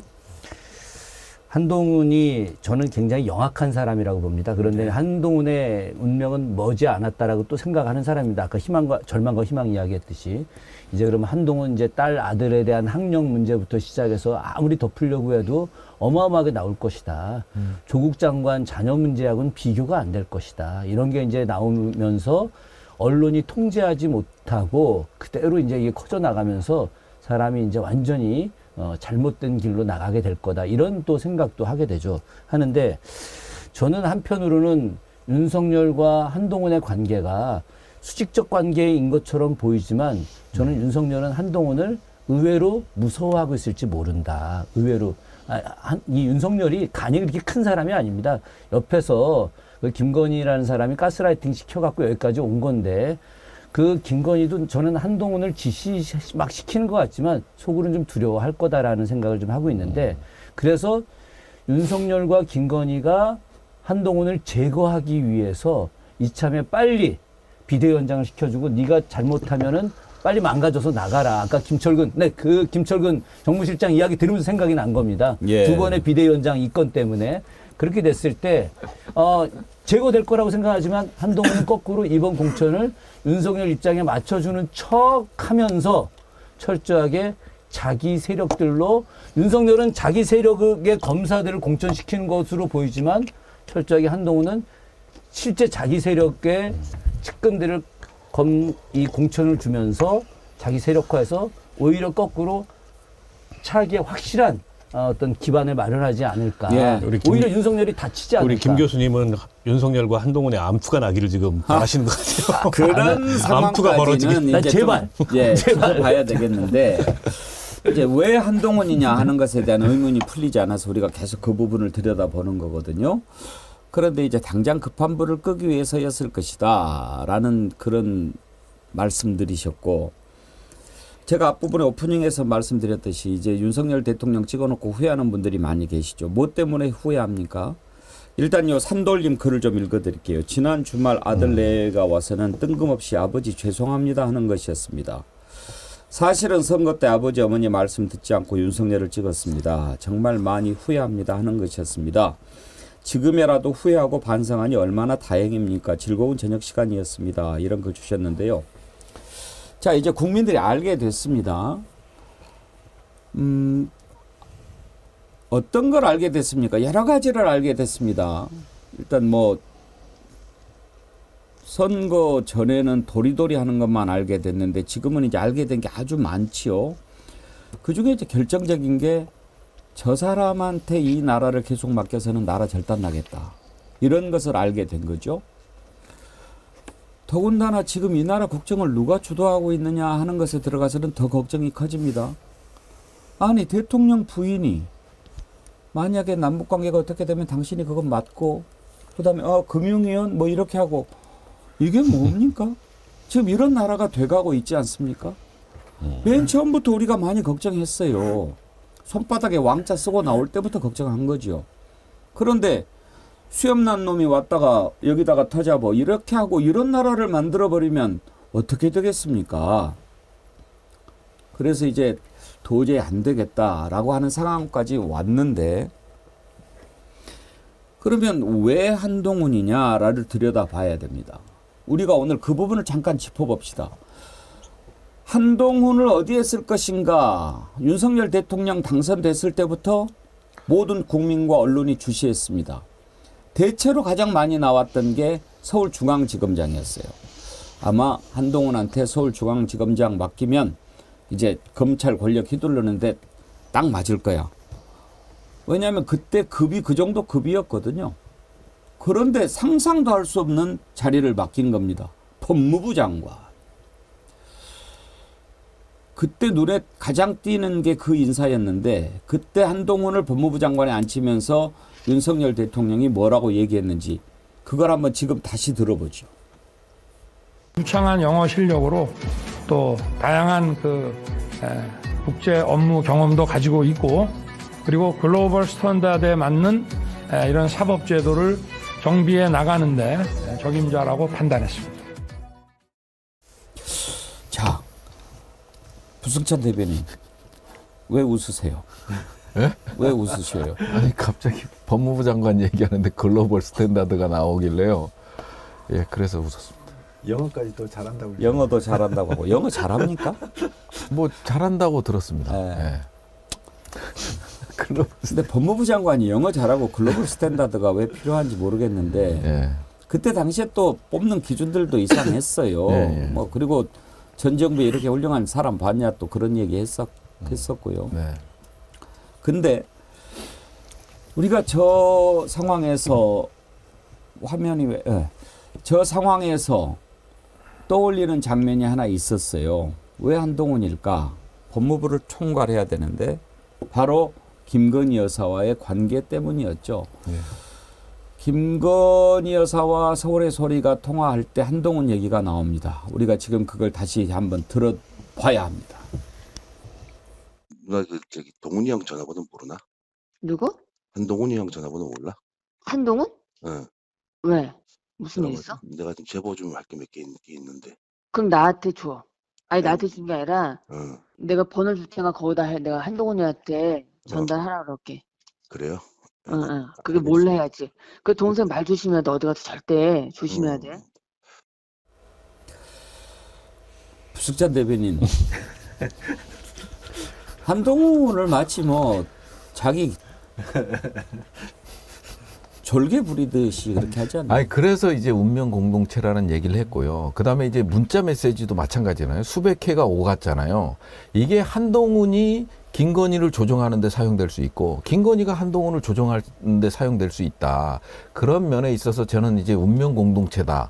그래서 한동훈이가 거사를 하는 건 불가능하고 지금 이 상황에서는 김건희를 지키는 게 자기가 사는 길이고 그러다 보니까 이제 비대위원장으로 가서 아까 친위 세력화라든지 공천 과정에서의 친위 세력화 그리고 총선에서 승리가 아니라 이런 친위 세력화와 김건희 윤석열 내외를 지키는 그런 소임을 다하면 한동훈이는 물러난다.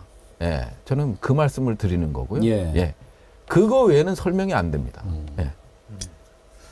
방금 전에 제가 이렇게 한동훈 장관 후임으로 혹시 누구 지명했나 싶어서 검색을 한번 해봤더니 지금 고대 법대 그 장영수 우리 그분을 지금 TV조선에서 이제 그 인사검증 청와대에서 용산에서 지금 하고 있나 봅니다. 법무부 그 기사가 장관으로요? 방금 전에 막 떴네요. 헌법학자인데. 그러니까요. 예. 근데 제가 봤을 때는 이거는 아마 화살바지지 않겠냐. 예. 약간 의외인데요. 그러니까요. 장영수 교수는 학자죠. 그렇습니다. 예. 뭐, 봐야죠. 그러니까요. 기준이라는 게 사실 이해할 수 없는 기준들이 너무 많고 이번에 중기벤처부 장관의 외교관 출신의 외교부 차관을 갖다 앉혔는데 알고 봤더니 거기도 다른 배경이 있는 거잖아요. 남편이 윤석열 캠프 출신이고 이명박 정부 때 비서관으로 청와대 비서관으로 있었고 서울시 공무원 출신. 그 원세훈 따라다니다가 그렇게 된 사람인데. 근데 기본적으로요. 윤석열 대통령 하는 거 보면 장관 그 아무나 하면 되지 이런 생각을 하고 있으니까 그렇죠. 뭐 놀랄 것도 실제 말 아무나들 것도 없어요. 아무나들 하고 있고. 아니 그거는 아닌 것 같아요. 아무나 하면 되지보다는 예. 인재풀 자체가 없는 거예요. 그게 뭐냐면 또 누가 안 가려고 예, 그러죠? 안 가려고 예. 하는 게 가장 큰 겁니다. 예. 그러다 보니까 지금 현상들이 한동훈이가 뭐 9회 말 투아웃이라는 얘기가 뭐냐면 임기 말기다. 지금 임기 말기 상황이다. 그러다 보니까 누가 가서 화살바지가 되고 나중에 또 사법적 판단을 받아야 될지 모르기 때문에 이런 거에 대한 두려움이 엄청 많거든요. 그러다 보니까 쓸 인재가 없는 거야. 제가 오늘 자꾸 엉뚱한 이야기해서 좀 죄송한데 계속하세요. 일부러 좀 상상하려고 하는 거예요. 네, 좋습니다. 저 지금 굉장히 지금 깜짝 놀랐는데 헌법학자를 법무부 장관으로 임명한다는 거죠. 예정이. 네, 아니, 검증 지금 결정 검증 결과 들어갔다. 나는 네. 이게 또 계획이다. 한동훈이 이번 총선을 자기네 이니셔티브를 잡고 가겠다. 바로 헌법 개정을 이렇게 가장 큰 아젠다로 두고 가겠다라고 하는 의도가 좀 있을 수 있다. 예전에 유신헌법 이후에 유신헌법 과정에서 그때 그 최종길 교수 사망 사건이 있지 않았겠습니까? 예. 최종길 교수가 원래 그 헌법학자입니다.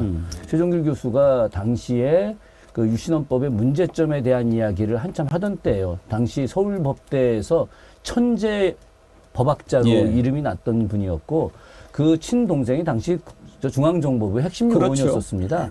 그런데 이 사람이 이렇게 유신헌법 개정안과 관련돼서 문제 제기를 했기 때문에 데려다가 이제 고문하는 과정에서 미국에서 새로 들어온 고문 기계가 이 실수를 해가지고 과도한 그 고문 조작을 해서 그게 심장을 쾅 때리는 바람에 이제 돌아가시게 됐던 거였는데 중요한 핵심은 헌법학자를 법무부 장관으로 하면서 이번에 이제 뭐 4년 중임제든 아니면은 뭐 헌법 과정과 관련된 여러 내용들을 갖다가 이제 민주당한테 우리는 이렇게 헌법까지 개정해서 국가 발전을 주도하려고 한다라고 하는 이런 일종의 선점하는 형식으로 해 나갈 가능성도 있다. 그런데 그 헌법 개정안 같은 경우가 뭘 확실한 건 아니고 지금 이제 생각이 난 거고 이 방송의 어떤 흥미를 위해서 좀 제가 좀 더 강하게 이야기를 하는 것인데 저는 이 법무부 장관이 이렇게 중요한데 왜 검사 출신들로 그대로 하지 않고 헌법학자를 내세우느냐. 이건 헌법학자를 통해서 뭔가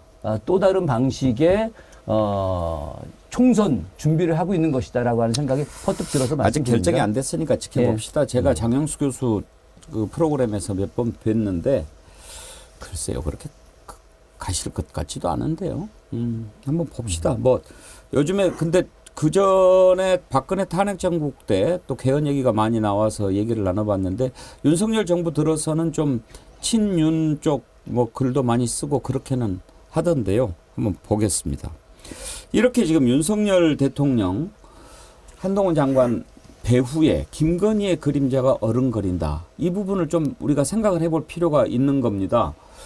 부승찬 대변인, 천공 때도 우리가 지금 그런 걸 겪어봤는데 천공 전문가가 아니라고 그러셨지만 지금 천공을 부승찬 대변인보다 더 잘하는 분은 없으실 것 같은데 제가 뭘 여쭤보고 싶냐면 전체적으로 그런 일을 겪고 이렇게 또 당하고 보시면서 현재 국정 전반이라든지 윤석열 대통령 의사 결정에 김건희 씨가 차지하는 비중이 얼마나 되는 것 같던가요? 저는 100%죠.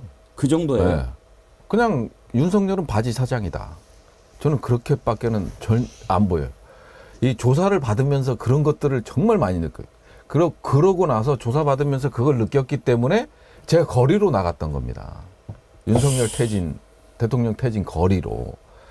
지금 거의 국정 운영은 저는 김건희 여사가 하고 있다고 보여져요. 모든 거를. 그게 이제, 이게 진짜 말 한마디였거든요. 말 한마디에 압수수색이 들어오고, 예?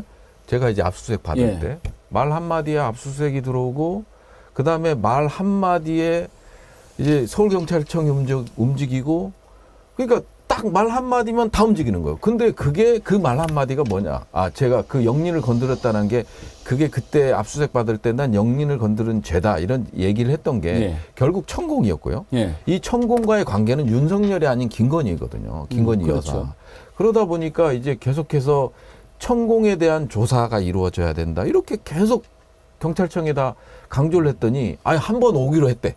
한 번 조사받으러 오기로 했대. 자기네가 설득했다고 라는 표현을 썼어요. 설득해서 오기로 했대. 근데 언론의 기사가 천공이 출석한다는 기사가 나오고 그쪽에서 연락이 다시 왔다는 겁니다. 그 기사 때문에 못 간다는 거예요. 그래서 우리도 어쩔 수 없다. 아니 이 최강욱 의원이라든지 그 다음에 이제 MBC 여기자라든지 이 명예훼손과 관련돼서는 참고인인데 압수수색을 하잖아요. 정말 지금 그 정도. 혹시 내년도 예산에 김건희 씨 관련된 예산 좀 어떻게 나온 게 있어요? 제가 전에도 한번 말씀을 드렸듯이 그동안에 우리 김건희 씨가 그러니까 지금 사흘 됐는데 전에 어디서 얘기를 했어요? 그 얘기는 하지 마세요. 예, 그렇게 하겠습니다. 우리 김건희 씨 관련해서 언론이라든가 행보의 키워드를 5개를 그때 뽑았었거든요. 한국 방문의 명예위원장, 코바나 컨텐츠, 그리고 또 그 넷플릭스 우리 컨텐츠 담당자들도 만나고 이런 부분들 키워드를 해서 그때 했던 게 대표적으로 우리 문화 컨텐츠 그리고 관광, 전통 문화예술, 시각예술, 박물관 잡았는데요. 제가 살펴봤더니 7,748억 원 중에서 191억 원을 감액을 시키긴 했습니다. 그렇지만 그 어떤 전체적인 우리 문화관광체육부의 예산이 전체적으로 크게 감소를 했는데 거기에 비하면 거의 감소를 하지 않은 것이죠. 최초한 7,748억에서 191억 감액한 것이 중요한 게 아니고 실제로 늘어난 게 2,900억이 넘는 거 아닙니까? 맞습니다. 이게 중요한 거죠. 그렇죠. 신규로 책정되고 증액된 게 2,900억 원, 3,000억 원 가까이 됩니다. 근데 이걸 김건희 씨 관련 예산이라고 추정할 수 있습니까? 근거가 뭡니까? 거의 그렇다고 봐야 되지 않겠습니까? 신규 예산 같은 경우. 예를 들자면 우리 한복, 한지, 한식 이런 없던 예산들은 새롭게 다 지금 올해 또 생겨난 겁니다. 그리고 또 어떤 뭐 부분들 100% 들여다봐야 됩니까? 이런 부분들에 있어서 사실은 그때 이렇게 이거죠. 문화예술과 관련해서 가장 위험스러운 게 우리가 원가 계산을 할 수 없다는 것입니다. 다른 사업들하고 완전히 틀린 것이죠. 그러니까 쉽게 말하면 국민의 혈세 돈 빼먹기 가장 좋은 것입니다. 예를 들자면 부산 엑스포 유치전 마지막 프레젠테이션 같은 거 그거 아마 수십억짜리 발주였을 거거든요. 근데 엉망진창이었잖아요. 그 프레젠테이션. 그런 거죠. 예를 대표적으로 들자면. 뭐 그냥 하면 하는 겁니다. 그래서 이런 돈들은 그대로 올라갈 겁니다. 그래서 국민들께서 사실 집중적으로 보실 수밖에 없고 또 국회의 역할도 또 굉장히 중요하다고 저는 봅니다. 난 지금 우리 조일주 박사 이야기 들으니까 MB 시즌 2가 확실하네. 왜 그러냐면 진작이죠. 지금 MB 때 해먹던 선수들이 들어갔다. 한복 한식 이익에 MB 때 영부인 김용 여사가 집중적으로 했던 예산들이잖아요. 그러다가 이 예산이 그 뒤에 박근혜 정부, 문재인 정부 때 이제 그것이 대실패를 했었기 때문에 사라졌던 예산인데 다시 부활했네. 재미난 게 뭐냐면 김민호 여사 그분도 한국 방문의 명예위원장을 그 당시 하셨습니다. 지금 그대로 지금 따라서 하는 겁니다. 어떻게 보면 좀 용산에 그 당시 출신들이 또 많이 가 있지 않겠습니까? 그러니까 이게 보니까 이번에 엑스포 무슨 29표 받고 떨어지고 그 전까지 정말 진지하게 그냥 이 겉으로 블러핑한 게 아니고 진지하게 결선 투표 가서 이긴다고 대통령이 그렇게 믿고 막 했잖아요. 홍보도 그렇게 하고. 근데 관료들이 몰랐을까요? 저는 관료들은 다 알았다고 봅니다. 그냥 그걸 원하니까 맞춤으로 해주는 거예요. 그렇죠. 그런 보고를 원하니까. 아, 바보구나. 바보가 원하는 대로 해주자. 다 이렇게 해주고 있는 겁니다. 근데 그러면서 또 자기들의 실속을 차려요. 그 지금 이제 뭐 한식 세계관이 한복 세계관 이런 것도 다 옛날에 써먹었던 컨텐츠인데 그거 가지고 돌리면서 뭐 김건희도 거기서 자기 뭘 취하겠지만 관료들도 다 자기 나름대로의 계산법이 작용을 하는 거고 최근에 제가 들은 얘기는 김대기 비서실장의 재량이 의외로 크답니다. 특히 인사 같은 데 있어서. 왜냐하면 난 신경 안 쓸 테니까 윤 당신이 알아서 해. 스타일이 예. 윤이나 김건희 스타일이 자기가 꽂아야 될 사람들을 꽂고 나머지는 알아서 해라. 이런 스타일이에요. 그러면은 비서실장의 재량이 커져요. 그렇죠. 그래가지고 저거는 윤도 아닌 것 같고 김건희 라인 쪽도 아닌 것 같은데 왜 저 사람이 저길 가? 이런 경우들이 공공기관이나 아, 이런 데 김대기 많다는 실장. 김대기 전형이 굉장히 심하다는 겁니다. 본인은 일하기 싫어하니까 그냥 다 맡기는 거죠. 알지도 못하고 예. 그러니까 자기가 챙겨야 될 사람들만 딱 챙기고 나머지는 알아서 해라. 그러면 이런 실장이 스타일입니다. 좀 믿을만 하면은 그거라도 기대를 해보겠는데 제가 보기에 그렇게 믿을만 하지도 않고. 믿을만하지도 않고 그냥 예스맨이고요. 그러나 또 음흉하게 이 관료들이 골목골목에 자기 챙길 것들은 잘 챙기는 그런 스타일인 거죠. 아까 국정기획자가 없다고 말씀하셨는데요. 몇몇 국정기획하는 역할을 했을 걸로 추정되는 사람들이 있는데 제가 좀 아는 사람들이거든요. 근데 이제 국정기획이라면 김준혁 교수님 옛날에 이제 정도전이라든지 뭐 이런 사람들 이제 나라를 바꾸고 나라를 세우고 이런 것에 아이디어를 내고 이제 이런 사람들 아닙니까? 그렇죠. 근데 지금 보이는 사람들은 정말 본인의 이 떡고물 이런 것에 더 관심이 많은 것으로 제가 알고 있는 사람들이 많아요. 근데 그러면 나라 망하는 거죠. 국정기획, 나라를 세우는 것, 경세 이런 건 어떤 사람들이 해야 됩니까? 뭐 일단 기본적으로 사심이 없어요. 사심이 없어야죠. 예, 사심이 없고 청렴하고 그리고 국가 운영과 관련된 공부를 좀 많이 했어야 되죠. 여기에 대해서 실천을 해야 되는 거 아니겠습니까? 그래서 우리가 조선시대 때 국정기획자들이 가장 중요하게 생각하는 것이 사대부의 정신을 올바르게 갖는 거 아니겠습니까? 사, 선비와 대부, 즉 공부를 하고 있으면 사고, 선비고 여기에 관직에 나가면 대부가 되고 대부가 다시 사로 돌아가고 이런 과정들. 그러니까 기본적으로 공부를 충실하게 하지 않으면은 국가 운영과 관련된 유교적 소양을 충분히 닦지 않으면 절대 나갈 수 없는데 유교적 소양의 가장 핵심은 바로 뭐냐? 청렴이에요, 청렴. 청렴하지 않은 사람들이 지금 이 나라를 좌지우지하고 있기 때문에 나라가 엉망인 거고 그나마 좀 머리 좋다는 사람들은 오로지 자기의 입신양명을 위해서 예스맨밖에 하고 있지 않지 않습니까? 그래서 젊고 참신하고 개혁적인 사람들이 바로 22대 총선에 나가서 좋은 결과를 얻어야 된다. 그래야지 이 나라 좀 바로 세우는데 역할을 할 수 있다고 전 감히 말씀드립니다. 지금 말씀하셔서 그런데요. 우리가 지금 사실 세계 경제가 어렵기 때문에 우리 경제가 어렵다고들 국민들이 이렇게 생각들 하고 계시거든요. 근데 사실 우리가 너무 우리만 어렵습니다. 세계 평균 경제 성장률이 3%인데 우리나라 1.4%거든요. 그 저성장 늪에 빠졌다는 일본조차도 1.78%입니다. 그러면 우리가 얼마만큼 성장을 못한 겁니까? 어제 발표가 나왔는데요. 18개월째 중국, 대중국 수출은 계속 감소하고 31년 만에 중국과 관련한 적자가 지금 최초로 발생한답니다. 아주 심각한 상황이죠.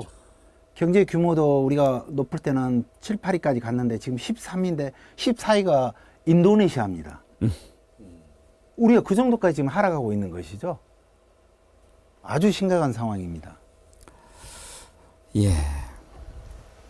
정말 여러 가지로 이해할 수 없는 일들이 많이 일어나고 있는데 그럴 때면 우리가 좀 정신을 바짝 차려야 할 때인 겁니다. 상식적으로 이해가 안 되는 일들이 너무 많지 않습니까? 우리가 지금 이제 항상 제가 상식 얘기를 많이 합니다. 너무나 상식이 지금 무너져 가지고요. 그러면 상식적으로 지금 나라가 이제 어려워요. 대통령 지지율이 낮아요. 그러면 대통령 얼굴 가지고 총선 치르면 100% 지죠. 그러면 그걸 커버할 다른 사람을 찾아야 이게 뭔가 희망이 있는 건데 그냥 절개고 시킨 대로 할 게 뻔한 사람, 이 사람을 대표로 세운다. 이게 이제 상식적으로 저는 총선을 이기려고 하면은 저게 논리적으로 말이 되나? 아니 그래서 제가 보기에 국민의힘의 총선 승리가 목적이 아니고 우리의 승리가 목적인데 그 우리는 이제 이게 윤석열 대통령이 생각하는 다른 우리인 거죠. 국민의힘이 아니고. 근데 저는 그래서 바보라는 결론을 내린 거예요. 왜냐하면 총선 지면 무슨 소용이 있어요? 아니 그러니까요. 제가 보기에도 그런데 이런 생각을 할 수도 있어요. 지난번 그 강서 재보궐선거 그 김태우 공천에 놓고 이긴다고 생각했다는 겁니다. 실제로. 저도 그렇게 네, 들었어요. 보고가 네. 그렇게 올라갔다 그러고 이긴다고 생각을 했다는 거예요. 총선도 170석 할 수 있다. 이런 보고가 올라간 적이 있다는 거예요. 본인 입으로도 그렇게 입으로 얘기했잖아요. 얘기했죠. 그러니까 본인이 그걸 믿고 있을 수 있어요, 여전히. 거기다가 이제 내가 믿을 수 있는 한동훈 앉혀놨으니까 그리고 지금 뭐 나오는 지지율이나 이런 거 잠깐이면 만회된다. 이렇게 생각할 수 있어요. 그러니까 이게 완전히 다른 세계에서 이 다른 생각을 하면서 사는 거일 수 있고 그게 아니라면 말씀하셨듯이 이해가 안 되죠. 누가 봐도 이게 중간평가하고 심판이고 본인 때문에 망조가 된 선거인데 그 본인 아바타 앉혀가지고 선거를 치르겠다는 거는 이게 무슨 뭐 진짜 저 자기 사단만 공고하게 그게 100석이 됐든 120석이 됐든 굳히겠다라는 게 아니라면 도무지 이해가 안 되는데 대통령이 그런 망상에 빠져 있다면 예를 들어서 강서 재보궐선거 이긴다. 170석 할 수 있다. 그러면 이제 저런 이 인사를 할 수도 있는 거죠. 예. 오늘 참 이해가 되지 않는 것을 이해를 시켜주셔서 감사합니다. 이해가 안 돼요, 여전히. 그래도 오늘 김준혁 교수님이 역사를 통해서 이런 일들이 있었다라고 설명해 주시고 부승찬 대변인께서 천공 관련해서 수사받으면서 겪었던 그런 부분들을 소개를 해 주시니까 이해가 안 됐던 많은 국민들이 왜 저런 짓을 하는지 진실을 가까이 다가가는데 큰 도움이 됐다고 생각합니다. 오늘 그래서 아마 많은 분들이 이렇게 참여해 주시고 또 성원을 해 주신 게 아닌가 싶은데 지금 동시 접속이 15,000명이 넘는 분들이 들어와 계시고요. 네. 더군다나 제가 참 감사하고 놀라운 게 이 좋아요 눌러주신 분이 10,000명이 넘습니다. 제가 옛날부터 항상 뭐 할 때마다 많이는 보시는데 왜 좋아요를 안 누르시나 그랬는데 이 15,000명 보시는데 10,000명이 이렇게 좋아요를 눌러주신 것은 정말 이분들은 얼마나 이 나라를 걱정하고 지금 그런 분들이신가 우리가 느낄 수가 있습니다. 정말 감사드리고요. 구독자만 어떻게 빨리 최단 시간 내에 10만을 돌파해서 실버 버튼을 받으면 이제 사흘 됐습니다. 탄탄대로 가. 그 오늘도 지금 놀라운 게요. 방송 중에만 구독자 수가 백 PD님 몇 명 늘었어요? 방송 중에만. 예. 아이고 예, 감사합니다. 그거 다 저 감사드립니다. 교수님 때문에 덕입니다. 아까 예, 오늘 김준혁 교수님 2만 3만. 아니 오늘 아까 좋은 거 배웠어요. 그거 외워야 돼 그거. 예. 사원부가 600년 동안 네. 말아먹었다. 그리고 오늘 또 이렇게 그 슈퍼챗 많이 보내주셨는데요. 슈퍼챗 보내주신 분들은 제가 좀 소개를 해드려야죠. 오로라님, 제가 액수는 밝히지 않겠습니다. 오드리님, 김원모님, 이정필님, 시카고 코리님, 김응국님, 덕만이님, 케이트님, 김혜빈님, 스리포님, 상큼한 레몬님은 미국에 계시는 분이죠. 미국 달러로 보내주셨습니다. 용산 멧돼지님, 레드님, 용금이님, 이애심님, HWJUN님, 이정국님, 블루토파즈님 오늘 이렇게 슈퍼챗 보내주시고 성원해 주셔서 감사드리고요. 아이쿠아님, 체리케이님도 슈퍼챗 보내주셨습니다. 감사합니다. 그리고 계속 개인 후원 계좌 만들어 달라고 요청하시는 글들이 많이 올라오는데요. 그 말씀 듣고 제가 고민하고 있습니다. 저희 운영진들하고 좀 상의를 해볼 텐데 아직은 제가 쑥스러워서 그것을 좀 열 생각을 안 하는데 어제 추억의 메텔님이 뭐 그런 거 쑥스러워하지 않아도 된다고 하셨습니다만 아무튼 제가 더 고민해 보겠다는 말씀 드립니다. 어제 슈퍼챗 보내주시면서 글 보내주셔가지고 저를 울리신 분이 계셨는데 예쁜 마음님 글도 좀 소개를 해드리고 싶어요. 태어나서 처음으로 슈퍼챗을 보내봅니다. 지금 휴대폰, 패드 등 3개를 켜놓고 시청 중입니다. 후원 계좌나 멤버십도 할 수 있게 해주세요. 많은 분들이 원하실 것 같아요. 그런데 혼자 보시면서 휴대폰, 패드 3개 넣으면 이거 허수에 들어가는 거 아니에요? 네, 그 마음에 진심으로 감사드립니다. 함께해 주신 여러분 감사합니다. 백운계 정치 1번지 시작한 지 사흘밖에 안 됐는데 이렇게 많이 성원해 주시니까 제가 정말 감사하면서도 한편으로는 좀 두렵습니다. 여러분들이 이렇게 눈 부릅뜨고 지켜보고 계시는데 제가 허튼 생각하지 않게 또 정신 똑바로 차리게 매일매일 기도하고 노력하겠습니다. 여러분들이 기대하는 것 어긋나지 않게 저희들이 진실을 찾아서 함께 하려고 합니다. 아까 김서영님, 근데 정어리가 무슨 뜻이에요? 우리 정어리 때는 다 아시는데 또 새로 오신 분들이 많이 계시니까 사실 모르는 분들이 많아야 더 좋은 거죠. 다시 한번 제가 기회가 있을 때마다 설명을 드립니다. 정어리 때는 정말 무도한 권력, 상어 때가 있지 않습니까? 상어가 있지 않습니까? 이 상어의 먹이가 정어리죠. 정어리가 상어에 맞설 수 있는 방법은 함께 모여서 몸집을 키워서 상어보다 더 크게 보임으로써 상어가 어이구 저놈 나보다 더 센 놈이구나 하고 놀라서 도망가게 한답니다. 그래서 우리가 정어리 때처럼 똘똘 뭉쳐서 무도한 권력에 맞서서 싸울 수 있도록, 그리고 정의가 바로 서고 상식이 강물처럼 흐르고 상식을 회복하고 그런 세상 빨리 앞당기기 위해서 정어리 때 운동을 시작했습니다. 그리고 바로 그런 목소리들, 정어리 때들의 목소리, 상식을 회복하고 정의를 회복하기 위한 우리 시민들, 깨어있는 시민들의 목소리를 담은 저널리즘을 제가 정어리즘이라고 명명했습니다. 이제 이 정어리즘이 제대로 뿌리 내리면 우리 사회 썩은 언론들도 정신 차리게 될 겁니다.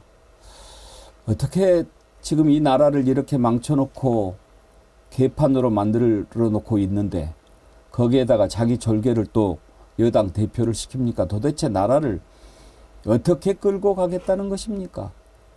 그런데도 찬양하고 아부하고, 권력은 그래서 좋은 거예요. 필요하면 옆에서 듣기 좋은 말 다 해주거든요. 그거 얼마 못 갈 겁니다. 왜? 우리 국민은 그렇게 어리석지 않으니까요. 김준혁 교수님 오늘 또 나와주시니까 마이다스의 손 같아요. 깜빡 올라가고. 저는 선생님 존경하기 때문에 늘 옆에서 함께합니다. 감사합니다. 조일출 대표님 예산 관련해서 준비 많이 해오셨는데 혹시 뭐 빠뜨리 부분 없으신가요? 또 어차피 계속 뵈면서 말씀 올리겠습니다. 예, 전문가시니까 우리가 그런 부분들 좀 놓치기 쉽잖아요. 예. 계속 짚어주시고. 부승찬 대변인은 패널로는 처음 뵀잖아요. 예. 오늘 해보시니까 어떻습니까? 좀 유익했고요. 예. 상당히 프로 자체가 좋고 많이 배웠습니다. 많이 배웠고 저 천공 전문가가 아니고요. 이제 전공은 안보 전략입니다. 그렇죠. 예. 예. 그렇습니다. 그리고 정치학 박사시죠? 예. 정치학 박사. 예. 공군사관학교 출신인데 또 박사까지 이렇게 학구파하신 거. 문정인 교수님 수제자입니다. 아주 대단히 뛰어난 능력을 갖고 있고요.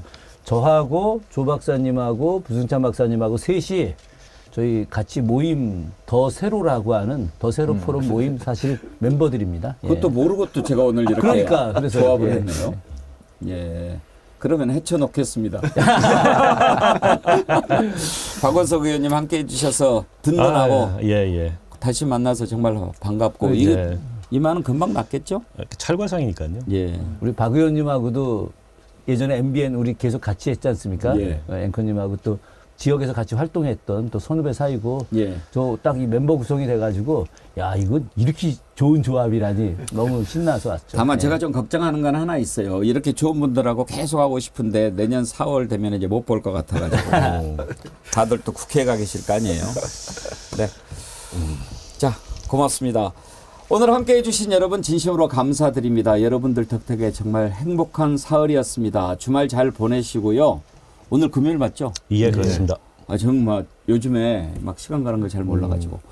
다음 주 월요일 오전 11시에 다시 찾아뵙겠습니다. 건강한 주말 보내시고. 아, 다음 주 월요일이 크리스마스잖아요. 저희는 방송합니다. 그리고 또 특집으로 준비했습니다. 재미있게 할 겁니다. 패널들 다 산타크로스 모자 쓰고 이런저런 질문도 하고 저희가 준비 재미있게 했으니까요. 크리스마스 날 오전 11시에 백운계 정치 1번지 함께해 주십시오. 여러분 감사합니다. 예.